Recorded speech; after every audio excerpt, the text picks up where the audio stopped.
Thanks for joining us on Arirang News. I'm Kim Dami in Seoul. Team Korea won its third consecutive gold medal in the men's archery team event at the Paris Olympics on Monday.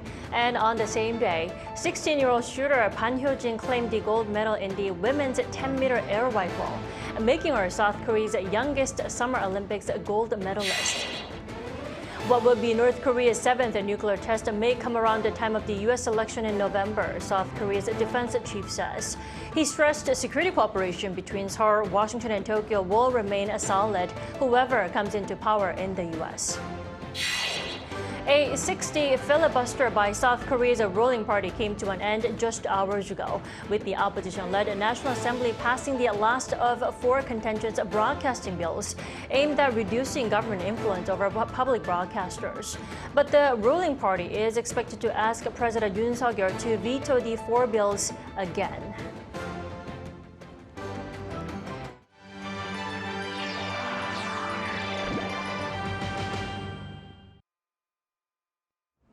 South Korea continued its Olympic success on Monday, winning 2 gold medals and a silver.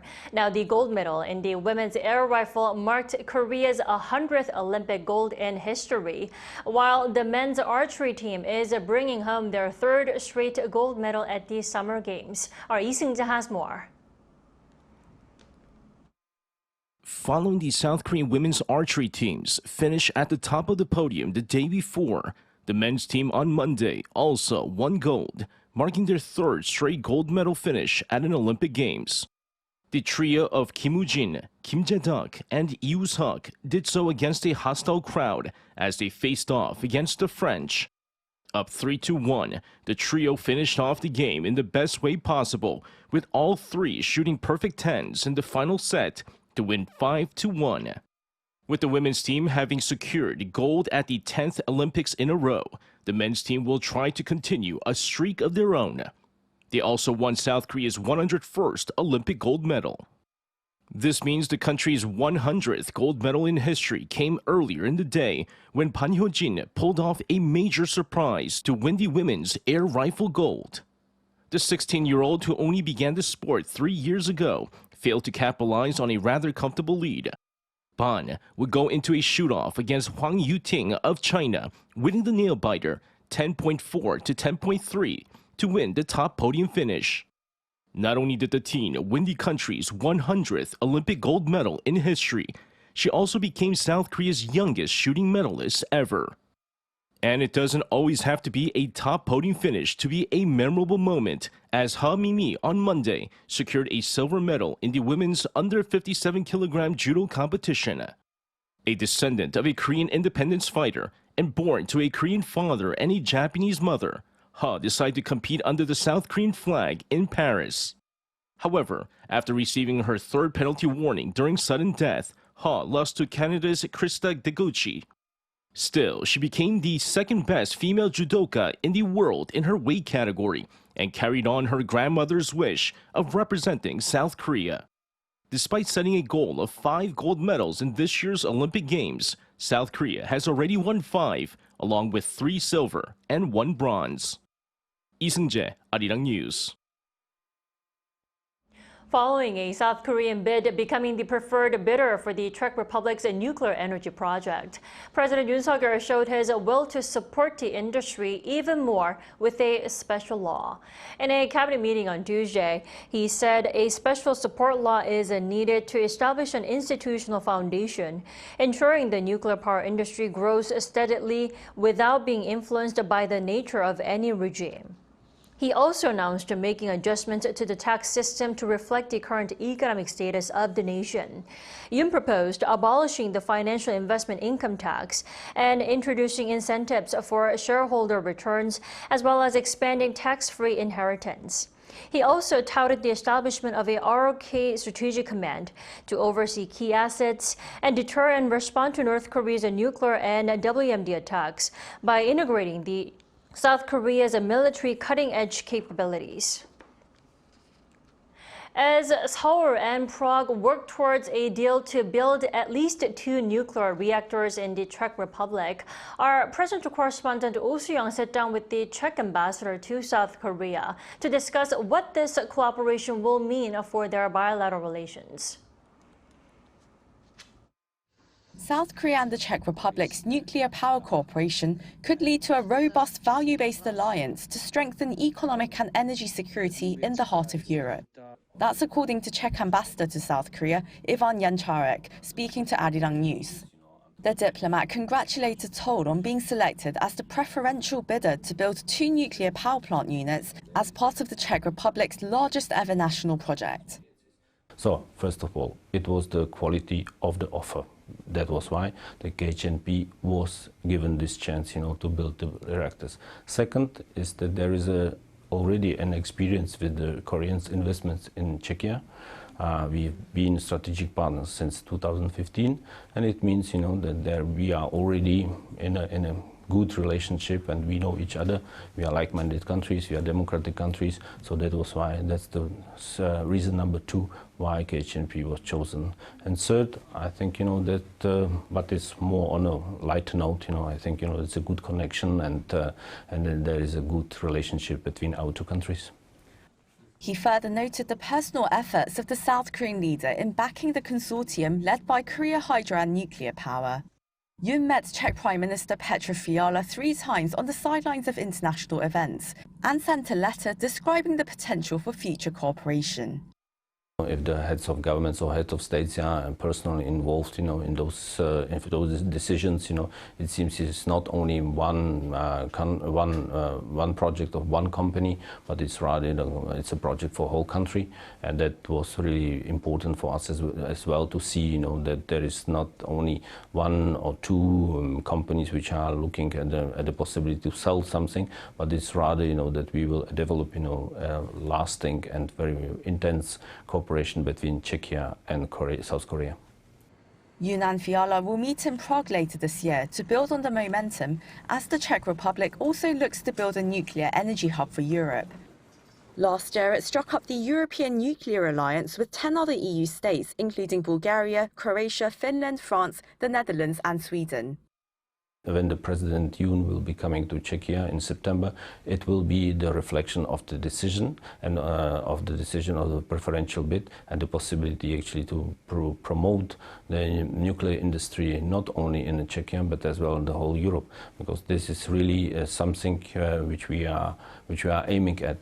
Czechia is founding its has a base for its nuclear industry for its energy mix into the nuclear industry, but as well the other European countries are looking for that, and we are hoping that together with South Korea we can create a European hub for further development of the nuclear energy in the whole European Union and Europe. It's very important for us, because next year or next years there will be definitely some new tenders about the nuclear blocks. In that sense, we have to create, Korean-Czech alliance and actually move forward. Ahead of President Yoon's visit to the Czech Republic, the 2 governments are eyeing the potential for greater cooperation in energy, industry, science and technology amid ongoing trade uncertainties and geopolitical complexities around the world. Jančárek said that the 2 manufacturing economies could collaborate in areas like electric vehicles, given the presence of Hyundai Motors in the Central European country, as well as in semiconductors, machinery for renewable energy and pharmaceuticals. What measures can both countries undertake to increase their supply chain resilience, their economic security going forward? I'm sure that if the KHNP is successful in Czechia, that it will be possibility to open up, to the rest of the European and other markets. In that sense, that will give us a security on the supply chain of energy. If we are then talking about the semiconductors, there is another way, how to actually make our supply chain more resilient, and more resistant to the possible disturbances in the world. And third one, and I didn't mention it as one of the important areas of cooperation, cooperation is the health and farm sector, the pharmacy sector, because today the medicines and the health issues, one of the important things, for our societies which are aging, and so we are need, in a good supply of the medicines and pharmaceutical products in our countries, and this is the areas where we can really cooperate. Next year, Seoul and Prague will mark 10 years of their strategic partnership and 35 years since they established bilateral relations in 1990. Oh Soo-young, Arirang News. As the U.S. presidential election draws near, North Korea is aligned for possible provocations to raise its profile. This was said in a recent interview with South Korea's top defense chief as he visited Japan for a trilateral security meeting with Washington and Tokyo. Our Moon Hae-ryun has the details. North Korea may be planning a nuclear test near the time of the presidential election in the United States, according to South Korea's defense minister in a recent interview. On Monday, Bloomberg published its interview with the Minister of National Defense Shin Won-sik during his visit to Tokyo for a trilateral security cooperation meeting with South Korea, the US, and Japan, as well as discussing the deal between the three countries to standardize the tracking of North Korean missiles and other gains in security cooperation. He stated that Pyongyang has completed preparations for a nuclear test. North Korea always does something very provocative, such as an ICBM or nuclear test, before a U.S. or South Korean election. That is, except when they don't. Despite past summits between Kim Jong-un and former U.S. President Donald Trump, the regime has been critical of the Biden administration and ignored calls to resume denuclearization talks. The current Republican candidate has frequently mentioned Kim in recent campaign speeches, suggesting that he will improve relations if he wins re-election. However, Pyongyang state-run news agency stated that North Korea does not care which administration takes office in the U.S. If President Trump was willing to cancel exercises and the rotational deployment of nuclear-capable assets, then they may be willing to have another summit, and then they might dangle an offering of. The last nuclear test by North Korea was in 2017, and the country is estimated to have 80 to 90 warheads, with ambitions to increase that number. Defense Minister Shin also said that South Korea, the US, and Japan have enhanced real-time data sharing on missile launches since December, with standard operating procedures almost finalized. Additionally, Shin highlighted North Korea's military cooperation with Russia, which includes arms transfers of 12,000 containers in total to support Russia's efforts in Ukraine. Shin's visit to Japan marks the first by a South Korean defense minister in 15 years, reflecting improved relations and enhanced security cooperation under President Yoon Suk-yeol. Moon Hae-ryun, Arirang News.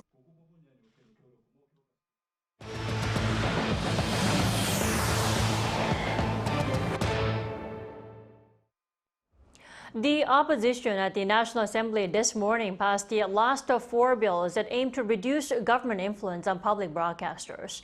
Now, this follows a 6-day-long filibuster launched by the ruling party. Our National Assembly correspondent Lee Si-ho reports.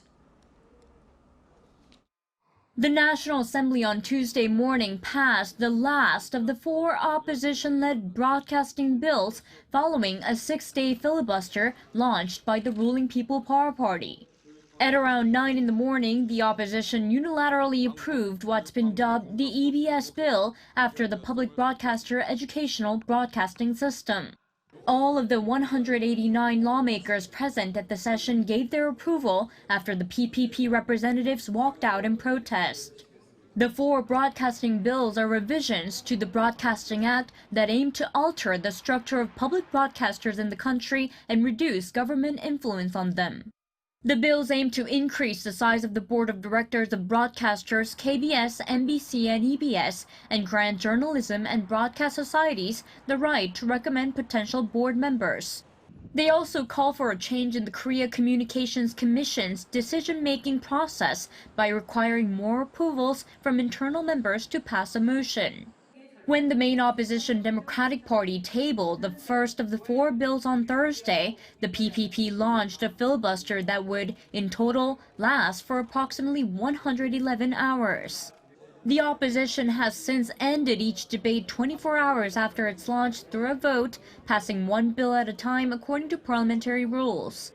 The PPP floor leader Chu Kyung-ho said the party will ask President Yoon Suk-yeol to veto the 4 bills. If the president rejects them, the bills will return to the National Assembly for a revote, which would then require a majority attendance and over 2/3 approval to pass. Yoon had rejected an earlier version of the broadcasting bills last year. Lee Si-hu, Arirang News.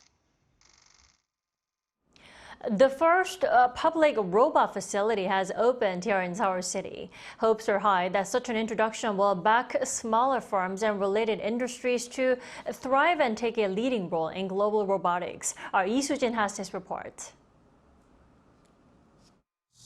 We live in a day and age where humans are focused on building robots that can tackle labor shortages across different industries. And with the opening of this new research facility in Seoul's Gangnam-gu district, research institutions and companies alike will now be able to test and certify their robots as Seoul's first public robot research facility. It has been difficult for AI startup employees to travel all the way to Changwon or Incheon to carry out tests, but now they can do that here in Gangnam. I believe that this will boost the competitiveness of the manufacturing sector as a whole. Businesses that are the backbone of the manufacturing sector, such as metal and car part manufacturing companies, have been losing steam due to their heavy reliance on skilled artisans, as many have begun to retire with no new workers to replace them. To assist these businesses, artificial intelligence is being used to train Meister robots to learn the skills of these artisans.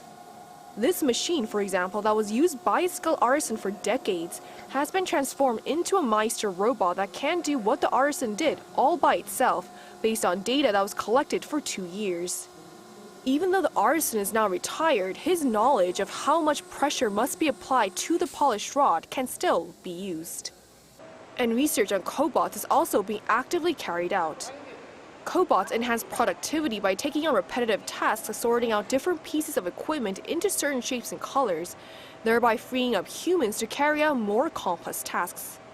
But because cobots work in the same space as people, they are required to have safety certifications that were previously unable to be obtained domestically.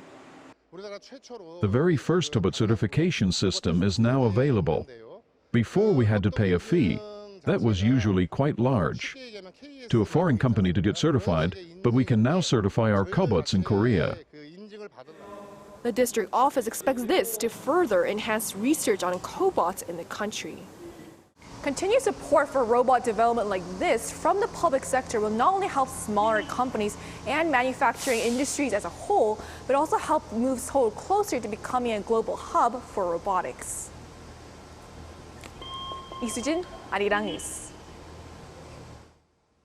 A wildfire in California is spreading out of control. On Monday local time, California fire authorities said Park Fire in the northern region of Butte County has burned 1,500 square kilometers of land. This marks the 6th largest wildfire in Californian history and is larger than the total area of Los Angeles and 2.5 times the size of Seoul City. Thousands of people have been evacuated in nearby areas, and over 100 buildings and national parks have been damaged. Now, no casualties have been reported yet. Thousands of firefighters are still working to put out the fire, but only 12% has been extinguished so far. The Park Fire is believed to have started when a 40-year-old man pushed a burning car into an 18-meter canyon.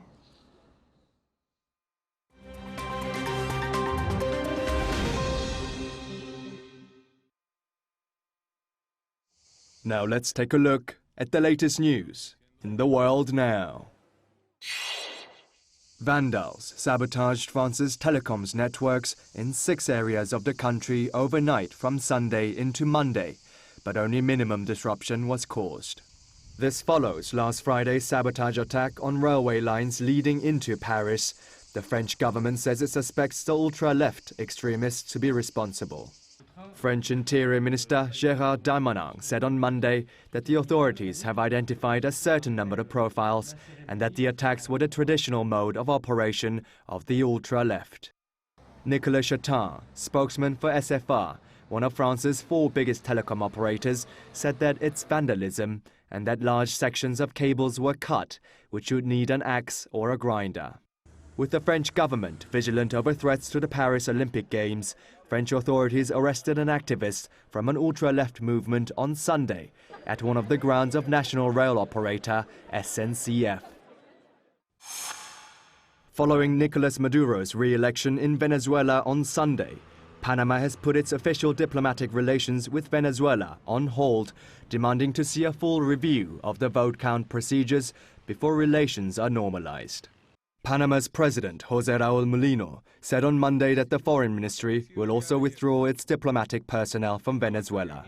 Meanwhile, in a joint statement, 9 Latin American countries are calling for an emergency meeting of the Organization of American States Permanent Council to discuss the Venezuelan election. In the statement, Argentina, Costa Rica, the Dominican Republic, Ecuador, Guatemala, Panama, Paraguay, Peru, and Uruguay expressed profound concern over Sunday's election. Argentina's President Javier Milei posted on his social media saying the, quote, fraud that the dictator Nicolas Maduro has carried out and perpetrated is nothing more or less than a Pyrrhic victory. Nicolas Maduro, who has ruled Venezuela for a quarter century, claims to have won 51% of the vote on Sunday, while independent exit polls showed big opposition win. Moving over to the United Kingdom, 2 children have been killed and 9 injured, 6 of whom are in critical condition in a knife attack at a children's dance workshop. The local police said that 2 adults who were trying to protect the children are also in a critical condition after being stabbed. The stabbings happened at a Taylor Swift-themed dance class event in Southport, a town in northwest England. Merseyside police have said that a 17-year-old male from Banks, Lancashire, has been arrested on suspicion of murder and attempted murder. At a news conference, the local police chief said officers at the scene were shocked to see many children subjected to a ferocious attack. Polish divers have found a 19th century shipwreck laden with bottles of champagne off the coast of Sweden, around 60 meters below the surface of the Baltic Sea. What they say is very exclusive cargo is suspected to have been en route for delivery to the Tsar of Russia before the vessel sank. Marek Zatzai from the Baltic Tech Diving Group said that almost all of the ship is still there and that they only noticed the champagne bottles at a later stage. While the cargo also included porcelain and bottles of mineral water, the diver said they would need permission from the Swedish authorities before bringing the load to the shore. Kim Seong, Arirang News.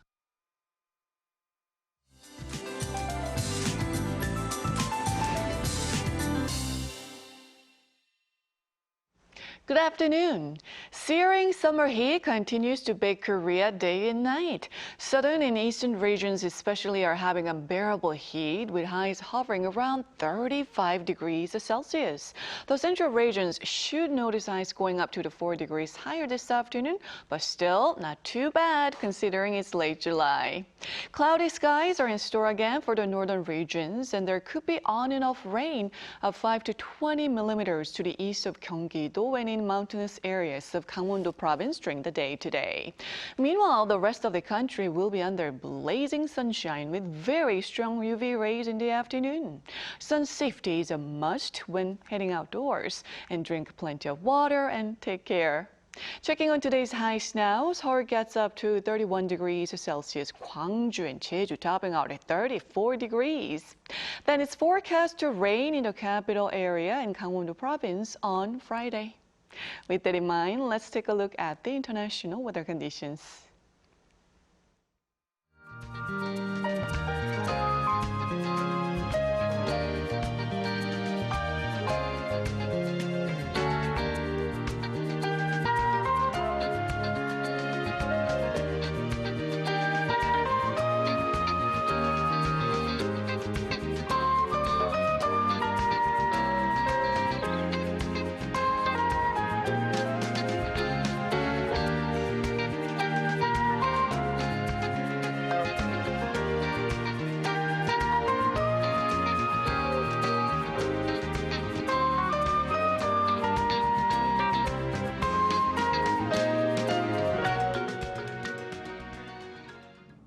That's all we have at this hour. Arirang News will be back at 2 p.m. Korea time. Thanks for watching.